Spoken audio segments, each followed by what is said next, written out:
Беларускі футбол скрэсліў пальцы за батэ перад фіналам кубка. Хакейная Дынамо не скупіцца траціць грошы на камплектаванне складу. І што за бізнесы ёсць у Домрачавай Беларусі? Гэта YouTube канал Шаснок, мяне зовут Ярослав Пісаренко, вітанкі ўсім, рушым наперад. Так, тут адразу некалькі беларускіх трэнераў, якія працуюць па-за межамі краіны, лішыліся працы. Кірыл Альшэўскі быў звольнены з казахстанскага іртэша. У соцсетках клуб выкаціў посцік з гэтай навіной і падзякай па-казахскі. Рахмет. За што Рахмет? Что наконец-то ушел с РТШ. Можно было б тура 2 назад уволить. Это точно. Все и всем было понятно. Тут нават Жуковскага тегнули у комментах, маўляў, клёвый вариант ёсць на рынку тренеров. В целом хороший тренер, просто немного не хватило. Большое спасибо, удачи во всем. Удачи в дальнейшем. У нас хорошие любительские команды есть в городе. Это как вариант. Но спадзяюся, что Кирилл Петрович яшчэ дасць якасці не только у аматарскім футболе. Але пакуль так, яшчэ раней мы говорили аб тым, что у РТШ там не самая простая ситуация, ну и беларускі тренер, на жаль, не здолеў, бывае. Яшчэ пасаду галоўнага тренера пакінуў Олег Дулуб. Ён працаваў у Ніве з Тэрнополя. Прычына сыходу тренера вельмі такая драматычная і вельмі нефутбольная. Беларусы, якія жывуць за мяжой, не могуць вярнуцца ў Беларусь. Зараз тут все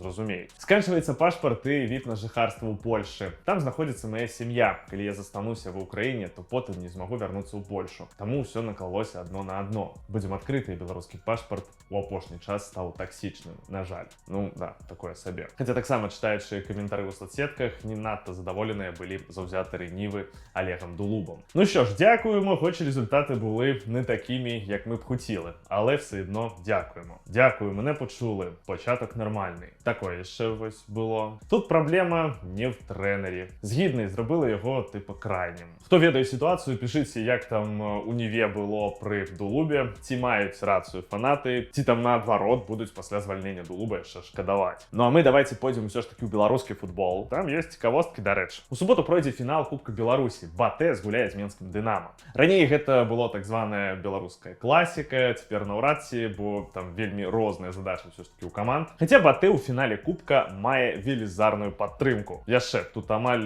весь беларускі футбол выйшаў з Батэ, ну, як мінімум паспяховая яго частка. Алексей Бага. Перамога ў Кубку Беларусі больш патрэбная Батэ. Сергей Ясінскі. Шансы ў Батэ на перамогу ў Кубку адназначна ёсць. Юрый Пунтус. Перажываць буду менавіта за Батэ.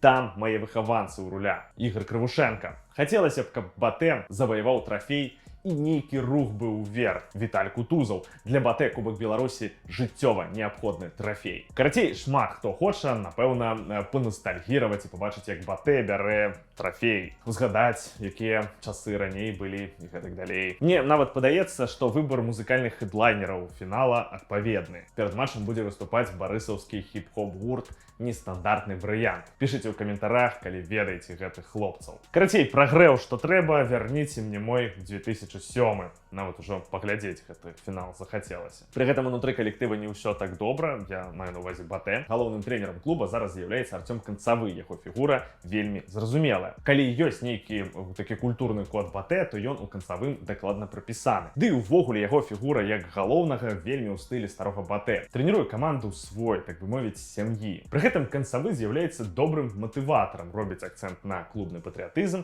і барацьбу дзеля клуба. Падаецца характарыстыкі даволі добрага крызіснага менеджера, які будзе выціскаць максімум з таго, што мае. Але крыніца Трыбуна Бай паведамляе, што пасля паразкі 0-3 на Барысаў-арэне ад брэсцкага Дынама Андрей Капскі быў вельмі незадаволены. Ужо пасля гульні ён пагаварыў сам-насам з Канцавым, у іх была нібыта вельмі жорсткая размова на павышаных танах. І пэўнае напружанне паміж кіраўніком і трэнерам захоўваецца. Напэўна, ад вынікаў фінала залежыць і далейшы лёс галоўнага трэнера Батэ. Ці стане гэты прыпынак для яго Канцавым? Дарэчы, думаю, ламаць Геннадзія Туміловіча глянуць фінал Кубка Беларусі. Як думаеце, мне атрымаецца? Можа, у вас ёсць нейкія пытанні да яго, пішыце ў каментах, я абавязкова перадам. Дарэчы, яшчэ крыху пра беларускі мінор. Падборка стадыёнаў з маленькіх населеных пунктаў. Вось стадыён «Надзея» у гарадскім пасёлку Гарадзішча. Даволі атмасфернае табло і своеасаблівы аналаг горачкі на мінскім трактары. Мяркуючы па колерах трыбун, прасочваецца пэўная аналогія з Нёманам. А гэта стадыён у аграгарадку Межысеткі. Так выглядаюць трыбуны,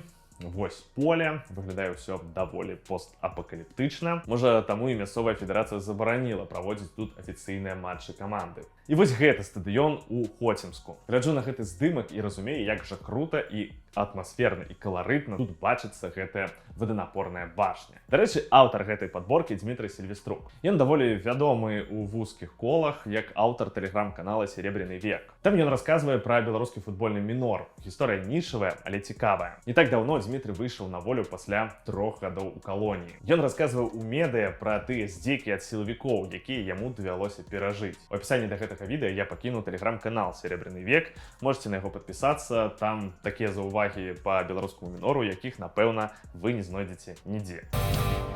І ў нас ужо з'яўляюцца навіны па камплектаванні хакейнага «Дынама». Амерыканскі нападаючы Алекс Лімош атрымаў рэкордны для клуба кантракт. Сума складае 1 мільён і 75 тысяч даляраў у год, а таксама падпісны бонус у выглядзе 400 тысяч даляраў. У мінулым сезоне Лімош зарабляў 600 тысяч. У мінулай рэгулярцы амерыканец настраляў 73 выніковых бала, 24 шайбы і 49 асістаў. Гэта дапамагло яму стаць самым выніковым легіянерам КХЛ у першым сезоне за ўсю гісторыю лігі. Ну альбо, калі казаць адным ці двумя словамі, Лімош быў лепшы гулец. хуец. У Ліможа былі зацікаўлены і расійскія клубы КХЛ, але кіраўніцтва «Дынамо» пайшло на такі крок, далі даволі шмат грошаў гульцу, паказалі, што могуць канкураваць з іншымі камандамі за сваіх лідараў. То бок у наступным сезоне «Дынамо» будзе намагацца, напэўна, развіць поспех гэтага сезона. Ёсць таксама пэўныя чуткі, што і галоўны трэнер Дмітрый Квартальнаў можа застацца ў клубе. Вось што піша расійскі журналіст Алексей Шаўчэнка. Ёсць у мяне дадзеныя, што Квартальнаў застанецца ў «Дынамо». Ёсць такія шансы. Пры гэтым ён застанецца на сваіх умовах. Дмітрий Вячеславович падабаецца некаторым вялікім людзям у Беларусі, якія не разумеюць, чаму з ім не падпісалі кантракт. Цікава, што там за пратэкцыя ў Квартальнага на самым версе. Ёсць тварыкі? Так, ну яшчэ некалькі цікавостак. Выданне «Люстэрка» даведалася, які бізнес у Беларусі ёсць у Дар'і Домрачавай. Там яшчэ цікавостка ў тым, што бізнес гэты яна вядзе як ІП, а адкрыла тое ІП яна 11 гадоў таму, восенню 2014 года, пасля 3 залатых алімпійскіх медалёў. Так што там за бізнес? Спартсменка валодае офіснымі памяшканнямі ў 33-павярховым бізнес-цэнтры Royal Plaza, што на праспекце Пераможцаў. Ва ўласнасці Домрачавай 4 памяшканні на 16-м паверсе. Агульная плошча складае 474 квадратныя метры. Калі яна іх купіла і якую суму выдаткавала, невядома. Але відавочна, гэта ўсё было не танна. Вось як удакладняе матэрыял «Люстэрка». Цяпер офіс на 4-м паверсе Royal Plaza прадаюць за 8,5 тысячы рублёў за квадратны метр, крыху больш за 3000 даляраў. Калі заходзіць з гэтага, то цана 474 квадратаў у гэтым бізнес-цэнтры можа скласці 1 мільён 440 тысяч даляраў. Пасля гулень у Сочы Домрачава зарабіла 450 тысяч даляраў, калі што, 10 з якіх яна накіравала ў Сенецкую ДЮСШ. Ну, так, просто за ўвага. Таксама з нерухомасці у яе ёсць 250-метровая кватэра ў так званым доме Чыжа. Ну а яшчэ ёсць у яе дом у статусным пасёлку Лапаравішчы, што пад Мінскам. З суседзяў там Жерар Депардье і Александр Глеб. Дарэчы, Глеб гэты кавалак зямлі прасіў напрамую у Александра Лукашэнкі. Таму бістам беларускага спорта ёсць што губляць у Беларусі. Гісторыя, канешне, старая як свет. Калі скажаце нешта не так, твая маёмасць сыдзе з малатка, як кватэра той же Александры Герасімені. Калі будзеш маўчаць, спакойна жыві сабе, ты зарабляй грошыкі. Логіка тут такая ж, як у дачыненні да звычайных бюджэтнікаў, толькі маштабы іншыя, большыя. А скончыць гэты выпуск хачу думкай расійскага баксёра Мікалая Валуева. Вельмі інтрыгуе, не? Што ён думае наконт рашэння Міжнароднай федэрацыі бокса зняць усе абмежаванні з беларускіх атлетаў? МАК дзейнічае па прынцыпе падзяляй і пануй. Яны літаральна кажуць: беларусы, давайте заскаквайце ў наш выдатны міжсабойчык. А нас там не хочуць бачыць. Больш за тое, яны хочуць, каб беларусы менавіта былі запрошаныя і выступалі. А мы на гэта глядзелі. Гэта чыстая правакацыя. Божа, які боўдзіла. На гэтым у мяне ўсё. Дзякуй, што паглядзелі гэтае відэа. Ставце лайки, пішыце каментары, падпісвайцеся на канал. Будзем чакаць добрых навін. Пакуль.